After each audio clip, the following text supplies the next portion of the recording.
السلام عليكم، كل سنة وأنتم طيبين وبصحة وخير. فيديو النهاردة هنتكلم فيه عن كحك العيد، بس كحك العيد إيه بقى؟ الدايب دوب، حاجة كده ما شاء الله من الآخر. حاجة هتشرفك قدام ضيوفك، وأي حد يدوق الكحك ده هيقولك تسلم إيدك. ولو أنت مبتدئة أو أول مرة تعملي كحك العيد، أوعدك من الفيديو ده هتطلعي أحلى حاجة وأجمل نتيجة إن شاء الله.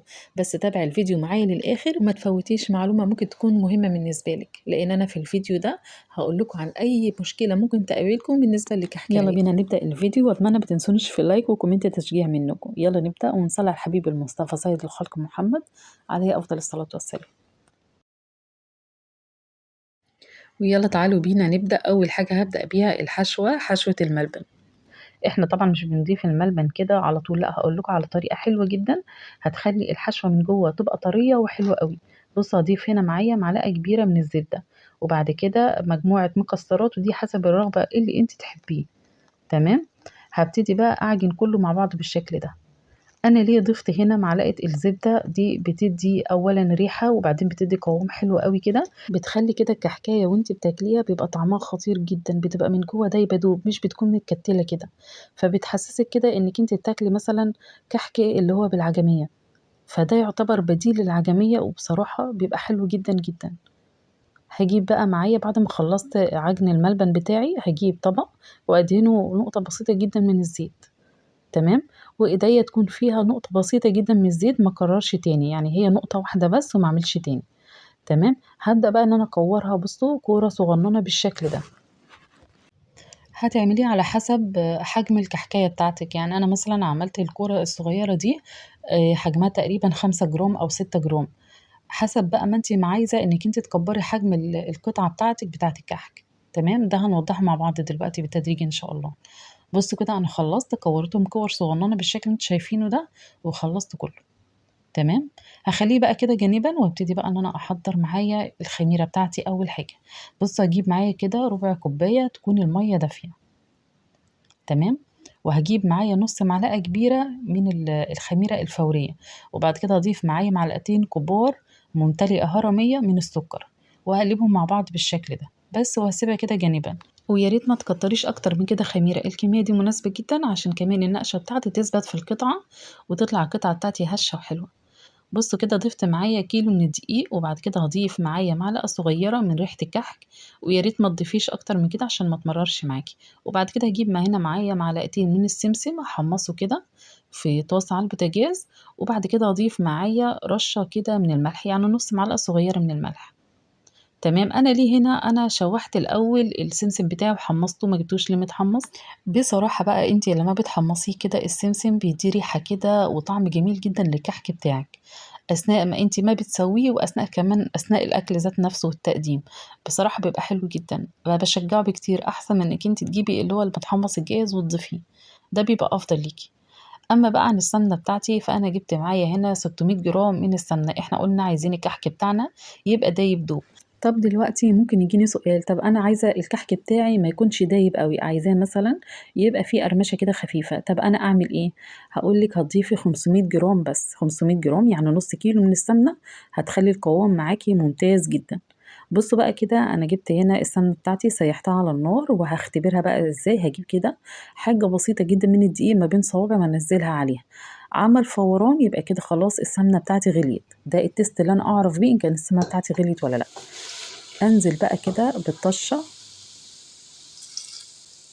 بصوا كده على الدقيق، عمل فوران جامد. الريحة بقى طالعة هنا بسم الله ما شاء الله، يعني اللهم بارك، الريحة رهيبة جدا.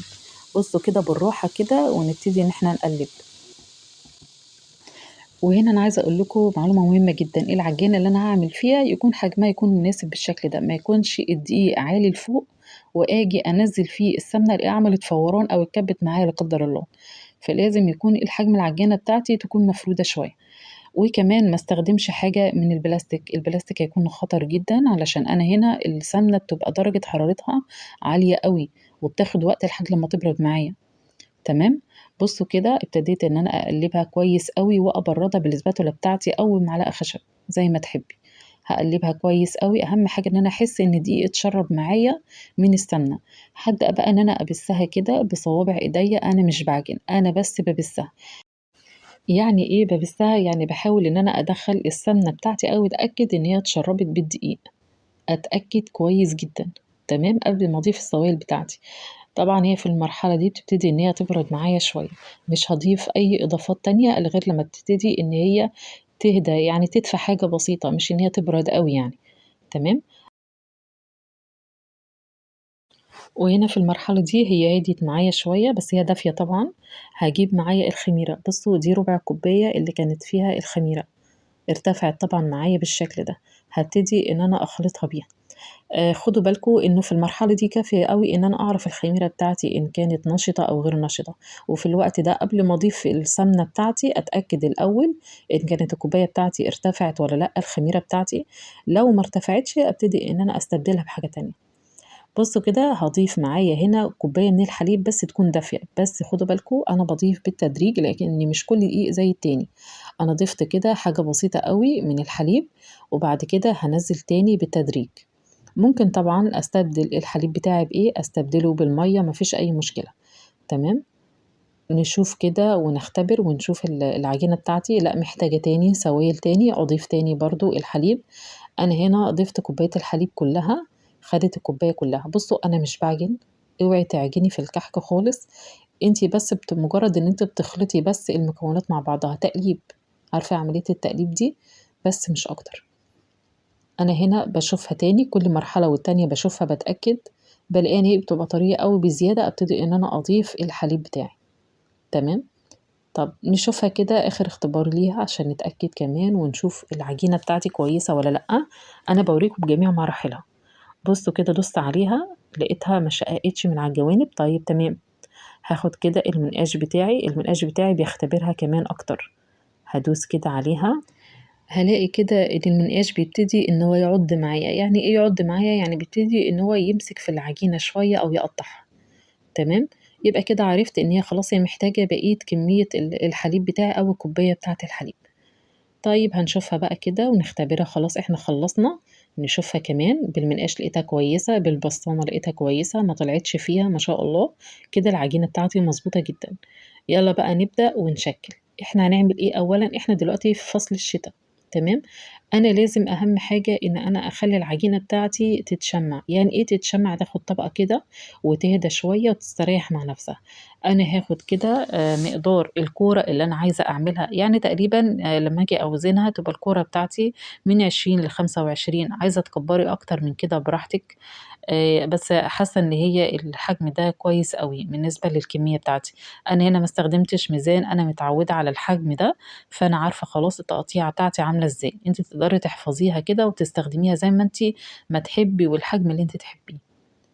بُصّوا كده، أولًا قبل ما أبتدي إن أنا أشكِّلها، هاخد واحدة كده وهابتدي إن أنا أدمجها في إيديّا، ليه بادمجها في إيديّا؟ آخد الحرارة بتاعة الجسم، علشان تبتدي تفُك معايا، إحنا قُلنا إن إحنا دلوقتي في فصل الشتا، فبتبتدي القطعة معايا إن هي تنشف، طيب أنا ليه ما خدتش على طول وكنت شكِّلت على طول وريّحت دماغي؟ لأ غلط، مش هتثبت فيها التشكيل اللي أنا باعمله بالمنقاش بالشكل ده.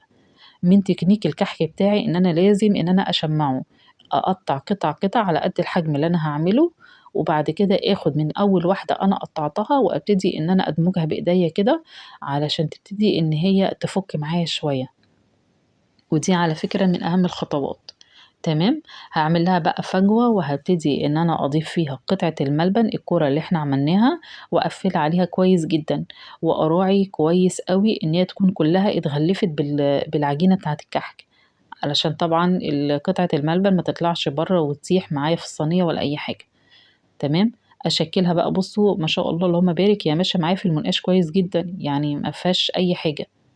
لو العجينة بتاعتي بايظة والّا أي حاجة والّا فيها مشكلة، هتلاقيها تعض معاكِ كده في المنقاش وما تبقاش الرسمة بتاعتها بارزة كده وظاهرة، تمام. بُصّوا أنا عايزة أوريكم إن هي بتتقطّع بالشكل ده قبل ما أدمجها في إيديّا، عشان كده باقول لكم لازم ندّيها الأول حرارة الإيد، ولازم نكوّرها كده ونعجنها في إيدينا قطعة، قطعة، تمام.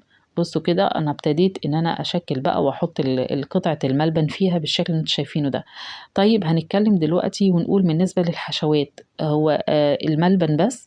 لا، انت ممكن تحطي العجوة، جميلة جدا برضو، بس الملبن بيبقى ليها كده مذاق خاص. عايزة تعملي الاتنين مفيش اي مشكلة، اقسمي الكمية وحطي ده لوحده وده لوحده في الصينية عشان تعرفيهم طبعا، وتقدري ان انت تميزي بين الاتنين. تمام. طيب انا احط ايه مع العجوه بتاعتي؟ المقادير بتاعته ممكن تحطي سمسم، وهتحطي قطعه من الزبده زي ما قلنا كده، بتخلي طعمها حلو جدا وتخليها تبقى طريه من جوه. تمام. طيب لما نيجي نتكلم بقى دلوقتي عن موضوع الحليب اللي احنا ضفناه، ايه ممكن ان انت تضيفي ميه او تضيفي حليب زي ما تحبي، بس انا عايزه اقول لك هنا لو انت هتعملي كميه كتيره، يعني مثلا 10 كيلو 5 كيلو، يعني ان هي الكميه اللي هي تقعد معاكي وقت طويل قوي، يعني كذا شهر يعني، انت ممكن تعملي ايه في المرحله دي؟ لا، تعجنيها بالميه. الميه بيطول من روح الكحك بتاعك او بيخليه يطول عمره شويه، ان انت تقدري تحتفظي بيه لوقت اطول. انما لو ضفتي الحليب لو انت الكميه عاملاها قليله زي الكميه اللي انا عاملاها دي، كيلو 2 كيلو 3 كيلو، دي كميه قليله مش كتيره، فممكن ان انت في الفتره دي تستخدمي الحليب، ما فيش اي مشكله. زي ما قلنا كده الكميه، لو هتعملي كمية كتيرة وحطيتي فيها الحليب بيغير من ريحة الكحك لو قعد وقت طويل. تمام، أتمنى تكون المعلومة وصلت يعني إن شاء الله. أما بقى عن موضوع السمنة اللي أنا بضيفها، السمنة اللي أنا ممكن أضيفها أو أستخدمها إيه نوعها مثلا؟ أنت هنا ممكن تستخدمي خليط بين السمنة اللي هي السمنة البلدي اللي هي الجاموسي يعني أو البقري زي ما تحبي، وتحطي عليها خليط من السمنة النباتي. تمام، ممكن ده الخليط اللي انت ممكن تعمليه، او ممكن ان انت تستخدمي سمنة نباتي بس ما فيش اي مشكلة، بس تجيبي النوع اللي هو ممكن يكون يدي ريحة حلوة كده ويكون غير مهدرج علشان بس ما يبقاش مضر بالصحة شوية. وكمان السمنة البقري اللي انت ممكن تستخدميها او الجاموسي، تستخدميها عادي زي ما هي، ما فيش اي مشكلة. اما بقى لو انا حد مثلا قال لي انا ممكن استخدم زبده على طول، لا طبعا ما ينفعش خالص استخدم زبده.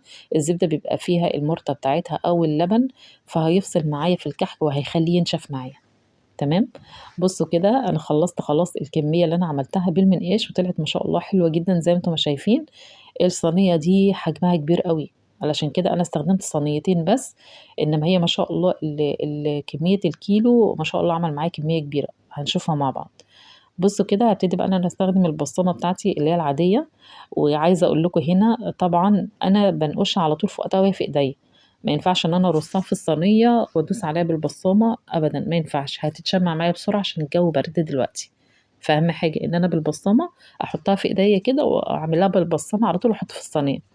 ادخل الصينيه بتاعتي في الفرن، الفرن بتاعي 180 درجه الرف الوسط، هتقعد الصينيه بتاعتي تقريبا من 35 ل 40 دقيقه. وطبعا كل فرن حسب المده بتاعته او حسب النار بتاعته والحراره.